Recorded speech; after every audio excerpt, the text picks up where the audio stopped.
Hi అండి. Last 2 వీడియోస్లో UK నుంచి వచ్చిన ఆర్డర్ కోసం నేను చేసిన పెయింటింగ్ అండ్ స్టిచ్చింగ్ కోసం చెప్పా కదా. ఈ వీడియోలో ఫైనల్ అవుట్పుట్ని చూపిస్తున్నాను, చూసి ఎలా ఉందో కామెంట్ చేయండి. ఈ ఆర్డర్ అయితే వాళ్ళ మేనల్లుడి కోసం చేపించారు. స్పెషల్ ఒకేషన్ ఏంటో చెప్తా అన్నాను కదా, అన్నప్రాసన ఫంక్షన్ అండి. కృష్ణుడి పెయింటింగే ఎందుకు అంటే మనందరికీ తెలిసిందే కదా, కృష్ణుడిని వెన్న దొంగ అంటారని. కృష్ణుడికి ఆహారం పట్ల ఉన్న అనుబంధం, ప్రేమతో తలుచుకుంటూ ఇలా అయితే డిజైన్ చేయమన్నారు. షర్ట్ అండ్ ధోతి స్టైల్లో అయితే స్టిచ్చింగ్ అంతా మా అక్కనే చేసింది. చాలా బాగా అనిపించింది నాకైతే. పెయింటింగ్ నా వర్క్ అయితే, స్టిచ్చింగ్ అంతా అక్క వర్క్ అనమాట.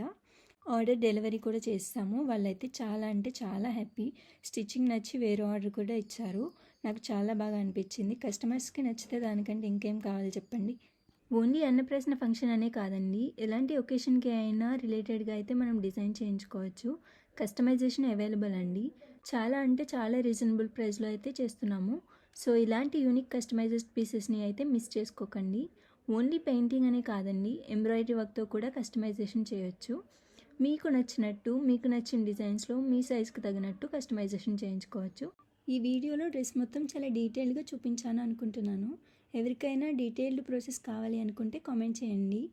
మీకు కానీ, మీకు తెలిసిన వాళ్ళకి కానీ ఇలాంటి పెయింటింగ్తో కస్టమైజేషన్ చేయించుకోవాలి అనుకుంటే శాన్విటీన్స్ని కాంటాక్ట్ చేయండి. మీ ఫ్రెండ్స్, రిలేటివ్స్కి కూడా షేర్ చేయండి. చాలామంది అయితే మిస్ అవుతున్నారు. మరి ఇంకెందుకు late, trendy and unique collections and updates కోసం మన శాన్విటీన్స్ పేజ్ని ఫాలో చేసి సపోర్ట్ చేసేయండి.